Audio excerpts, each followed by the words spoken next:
Welcome to another episode of Real Estate, Real Life, Real Talk, Real Live with the Real Secrets of Money with your host, myself, Damon the Agent, your real estate and protection advisor. Thank you all for joining me. Today is Friday, May 22nd, 2026.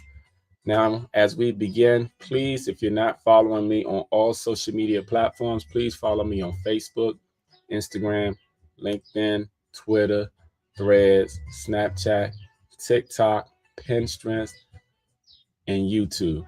And I want to thank each and every one of you. And as you always know, I like to jump into the wonderful world of real estate. Now, today I'm going to talk about real estate made simple. And yes, I wanted to simplify it as quickly as possible without making it over complicated. I think sometimes people make real estate harder than what it can be. Depends on if you're a buyer or if you're a seller or even if you're a real estate professional. But real estate is really simple. People just make it hard, you know, and I want to help simplify that. Now, if you're on the buyer side, I think a lot of times people get caught up in complications and everything. I think that for a buyer, I would strongly advise you to always write out 1 to 5 questions for your real estate professional. Your most 5 questions so you can basically have them answer. A lot of times you want to know about the programs. A lot of times you want to know about down payment. You want to know about closing costs. And you also want to know about um, you know, any incentives for the buyer. Make sure you write down your 5 top questions for sellers. Um, Instead of going on HGTV, instead of listening to people who are not your real estate professional, ask your real estate professional all the questions that you may want to have answered and trust in their answer. If you don't feel confident in your real estate professional, then I strongly suggest you to get another real estate professional. But a lot of times when too many people are in your ears, it can cause confusion. And when it causes confusion, it can make you, hear this, believe that. But guess what? They're the real estate professional for a reason. I think sometimes the number of years and experience that someone has should tell you a lot about them. If they have over 5+ years of experience, you might want to listen to them because real estate is not an easy game. Don't go to HGTV. Don't go to Zillow, Redfin. Go to your real estate professional. Now, like I said, and if you're a real estate professional and you thinking real estate is complicated, because I've had some newly agents in my office who've come to me and they don't know where to begin. They don't know what to do. Easy. I want you to reach out to me personally so I can actually tell you. Now, I can help you in various things. I always would tell you this: whatever offers you in, see what the top agents are doing. Okay, see what they're doing, and then try to do something like that they're doing, or connect with one of those agents if you can. Now, in real estate, some people don't want you to get close to them because they don't want you. They have a myth about thinking that you're going to take away from what they're doing. Sometimes it may not work that way. But if you cannot get that done, please reach out to me so I can help point you in the right direction to help you. Because again, like I said in the beginning, real estate is really simple, but it seems complicated and it seems hard, but it's not really. So I just wanted to share that. See how quick that was, y'all? I'll be right back.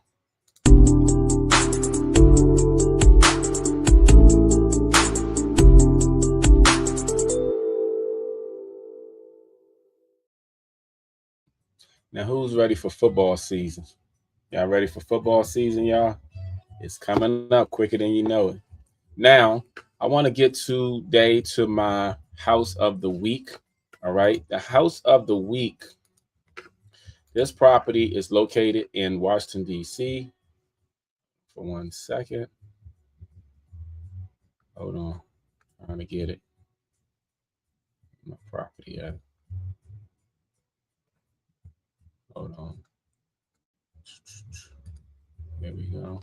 Here we go. This property right here is the house of the week. It's in Washington, D.C. I want you all to check it out. This property is a 3 bedroom, 2.5 bath. You saw the virtuals. You see the reality. This is virtual. This is reality. Virtual. Reality. Virtual. Reality. Virtual. Reality. Virtual. reality, virtual reality. All right, we're getting some more over here. These have the virtual also added to. That's virtual reality, virtual reality, virtual reality, virtual reality.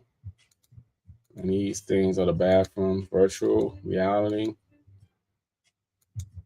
virtual reality, virtual reality. That's virtual out there on the patio. And this is a property in Washington, D.C. It is a 3-bedroom, 2.5 bath in the Trinidad area.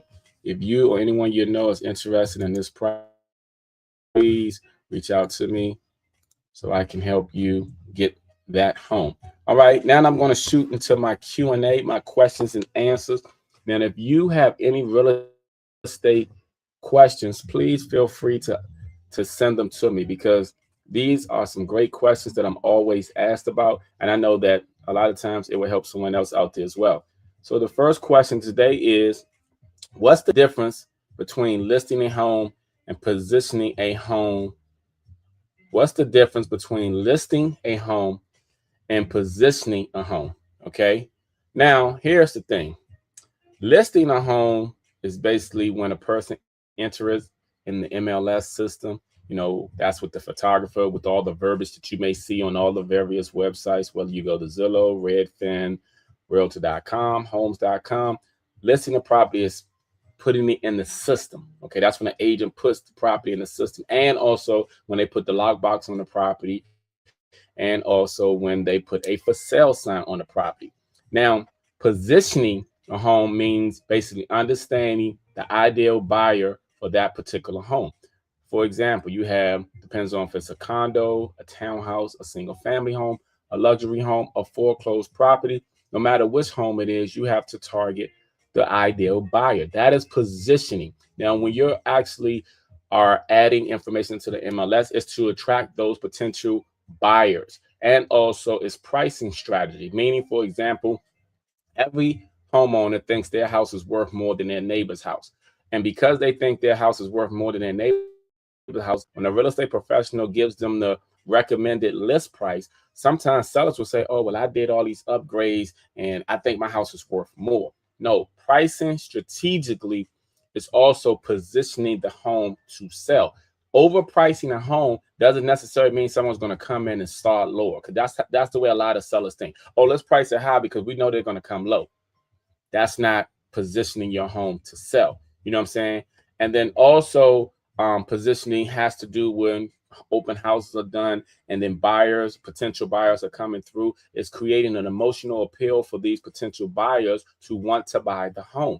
That's why sometimes, if you notice, when you go into open houses, you'll see that a lot of real estate professionals will give you drinks, snacks, candy to make you feel good. So that way you feel good, you start thinking, okay, this house is connected.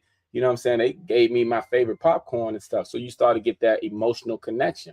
And then also, it depends on the lifestyle of the particular buyers. Now, depends on the area again. For example, in DC, in DuPont Circle, people know DuPont Circle has a trendy culture there. So it depends on, again, that. Now, like I said, listing a home, doing all the things such as staging, putting it on the MLS, professional photography, you know, the um the for sale signs, and the lockbox. But positioning is totally different. That's a great question, because you really have to understand the real estate psychology to even ask that type of question. That's a great question.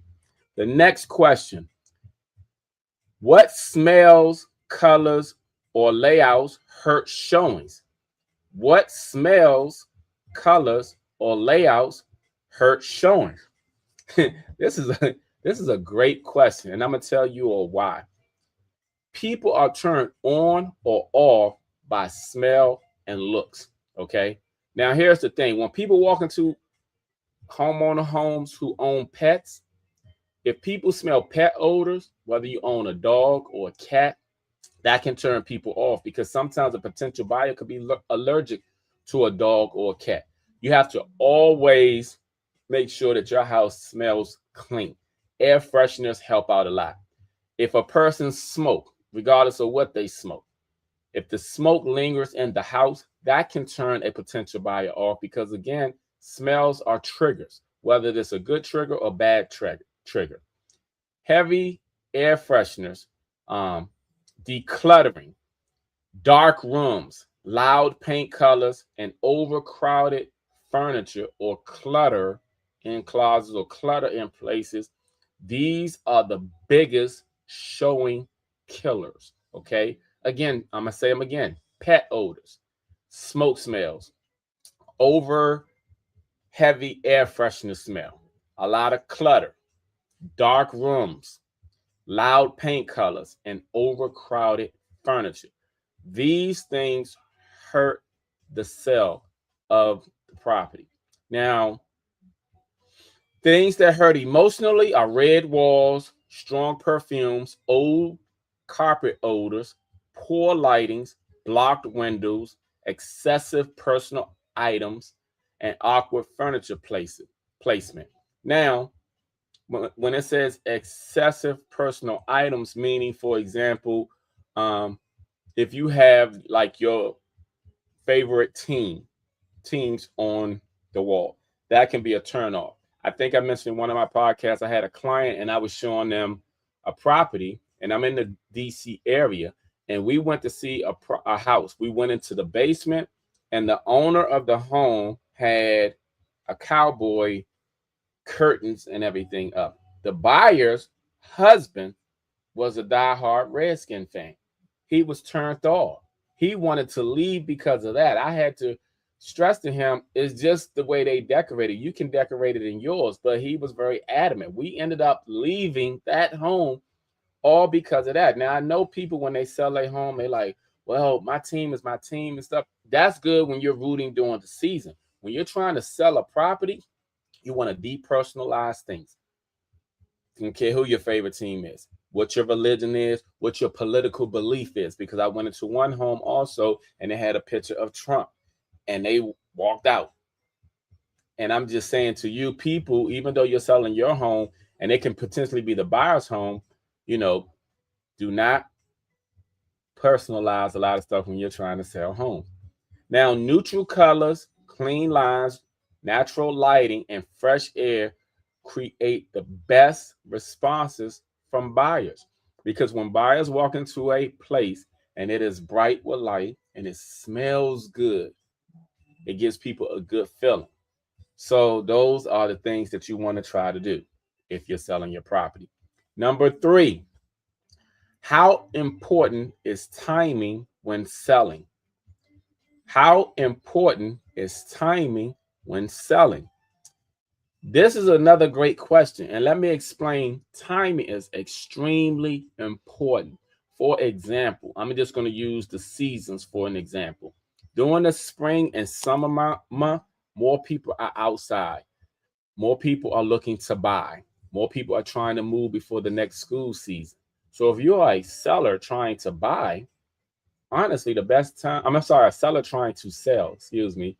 Honestly, the best time to sell will be spring, summer.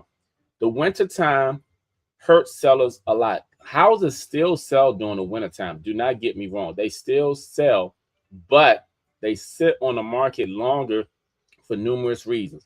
Number one, once it gets cold outside, people don't want to be looking at houses, a lot of houses on top of that. Number two, it gets dark earlier, so people don't like to always look at houses when it's dark. They want to go to a house when it's lighting. Another thing is, though, the holiday seasons. Once the winter time comes, you are dealing with like what? Veterans Day, Thanksgiving, Christmas, New Year, all these things tend to happen. So people are celebrating during those times. Sometimes they're not trying to move. They're not really trying to look and everything. But here's the thing, though. You also want to take time into consideration if you're selling with the buyer's demand. The demand is up during the spring and summer month. Now, for a buyer, let me explain how timing is very important too. Depending on your sense of urgency, in the wintertime may be the best time to buy for a buyer. You know why? Because the houses are sitting longer, because others are not going out there, and you have less competition. So it depends on what side you on when it pertains to timing, because timing It's different, but we're talking about when it pertains to timing when selling. Okay. Now, you want to look at things when you're selling as buyer's demand, competition, pricing leverage, and days on market. These are very crucial when it pertains to timing because these things impact timing. Spring usually brings more buyers. Summer often helps family moves. Fall can bring serious buyers. Winter, you may have less competition. So it just depends. But the timing, the condition, and presentation at home is often most important than the season itself. A properly prepared home can outperform a poorly prepared home in any market. And please take that and note it. Question number 4. What separates a stressful sale from a successful sale? What separates a stressful sale from a successful sale? Now, most stressful transactions come from unrealistic expectations because you have people who, again, they've watched HGTV, they've listened to their uncle who held a license 10 years ago. They got other people, other agents who ain't selling nothing in your ear to them. Oh, yeah, but when you look at those agents who are giving their advice, most of them ain't selling that much because they're trying to get the business from you because you chose another agent. Poor communication, pricing mistakes, hidden repair issues, financing problems, or weak planning. Now, successful sales usually involve with proper pricing, strong communication, clean and clear expectations and presentation, experienced negotiations, and preparing sellers up front for what to expect. A smooth transaction rarely happens by accident. It is properly prepared. It is properly clear. And it is when the parties involved are both listening and taking course of action. Because again, you have to listen to your professional. Question number 5. Everybody wants top dollar, but what actually creates top dollar offers? Kind of similar to what I just explained, but I'll break it down again. Everybody wants top dollar, but what actually creates top dollars? Excuse me, let me re-say the question. Everybody wants top dollar, but what actually creates top dollar offers? Okay. Top dollar usually comes from strategic pricing, strong first impression, professional marketing, buyer competition, and emotional connection. Ironically, overpriced homes often make less money because it sits on the market long and lose momentum. Now, what creates premium offers? Clean presentation, updated kitchens and bathrooms, lighting, curb appeal, staging, high quality photos, and proper exposures. Buyers pay premium for homes that feel move-in ready and emotionally appealing. They do not pay premium and are going to try to negotiate the list price off the top if they don't feel a certain way. And if you notice, I've said feel a few times because a lot of times with buyer, you have to capture the buyers based on how they feel because the person will want to buy today and change their mind tomorrow. So, and the last but not least question is, what's the difference between H.O.W in DC and first-time buying programs in Maryland and Virginia? What's the difference between H.O.W in DC and first-time home buyer programs in Maryland and Virginia?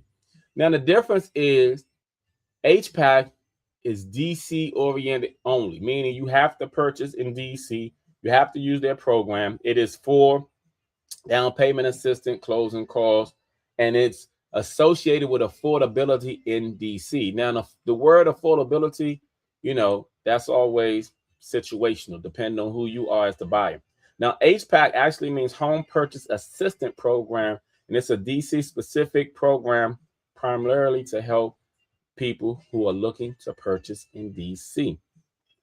All programs, including H.O.W. Now, this is what people don't understand these days about program, because people talk about programs and say, oh, my sister bought a program 20 years ago.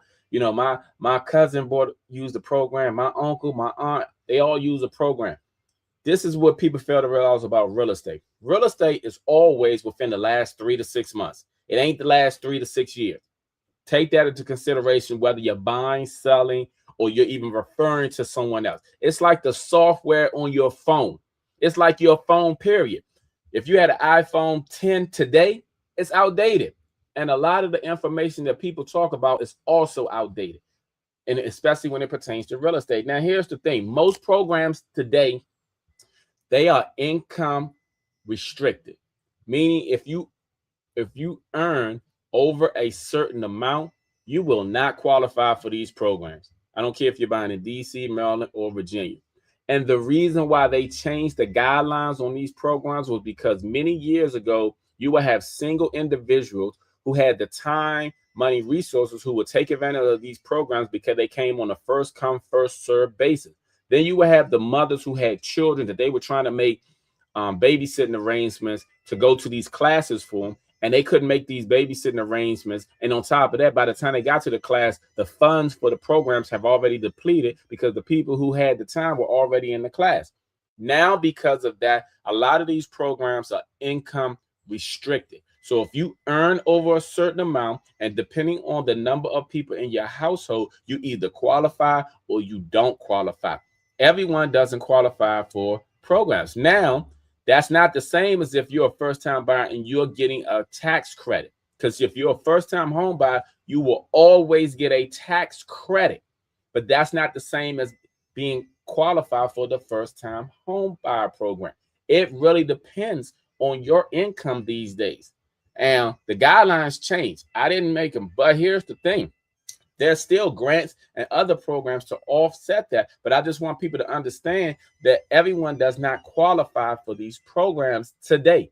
They change stuff all the time, y'all. You know, sometimes they don't want people to buy homes. They don't want people to do certain things. So they change the guidelines and stuff. And I'm just explaining it to you because when you speak to a lender and then the lender tells you that, you're going to be like, oh, well, I didn't know that. Now you know. Okay. All right. Now you know. I'll be back with my topic of the day.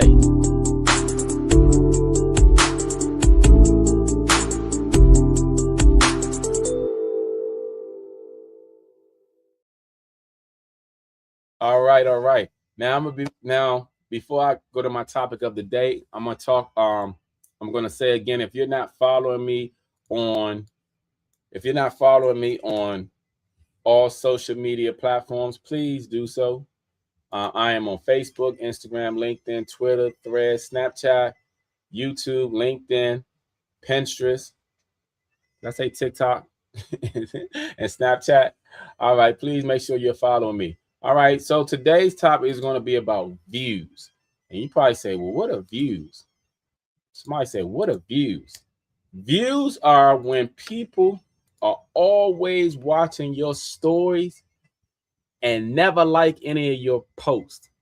I find for me personally, there are plenty of people who watch my stories every day, but don't like my posts.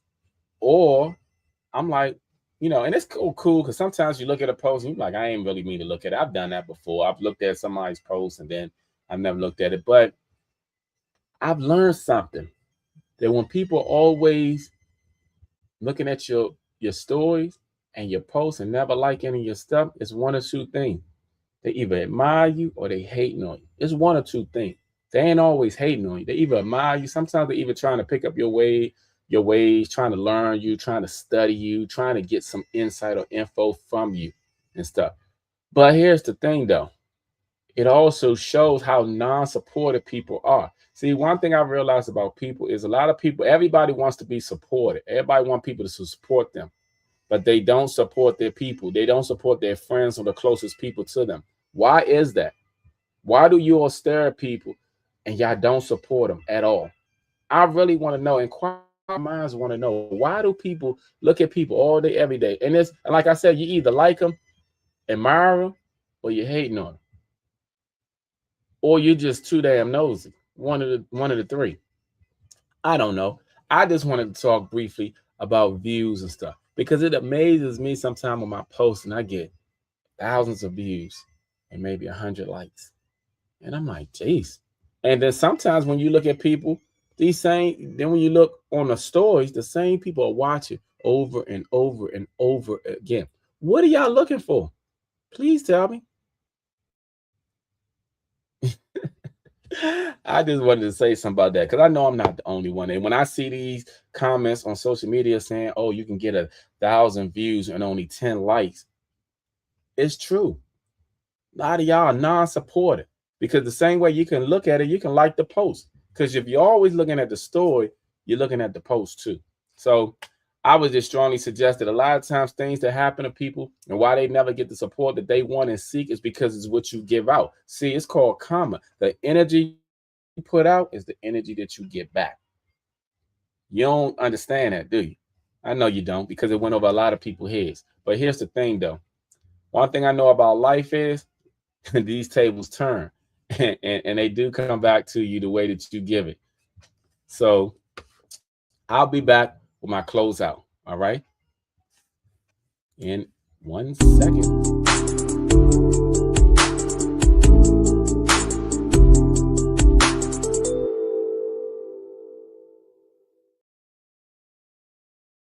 Thank you all for joining me. I know some of you missed me last week. I was out of town. I went to Puerto Rico. And next week I will not be here because my daughter, the one who just turned 6 2 days ago, I am volunteering at her school. So I will be at her school during this time to volunteer with her. So I won't be here next week either. I will return the first Friday in June to give you more information when it pertains to real estate. And as always, excuse me, I'm gonna play this old commercial. I got a new commercial coming. I'm gonna play this old commercial to take you all out. Thank you all and see you all soon. We sure could use them. Time for some upgrades. We're pregnant. Oh my goodness, I need to downsize. We buy houses for cash as is.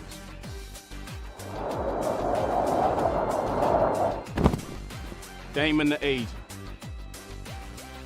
A name you can trust.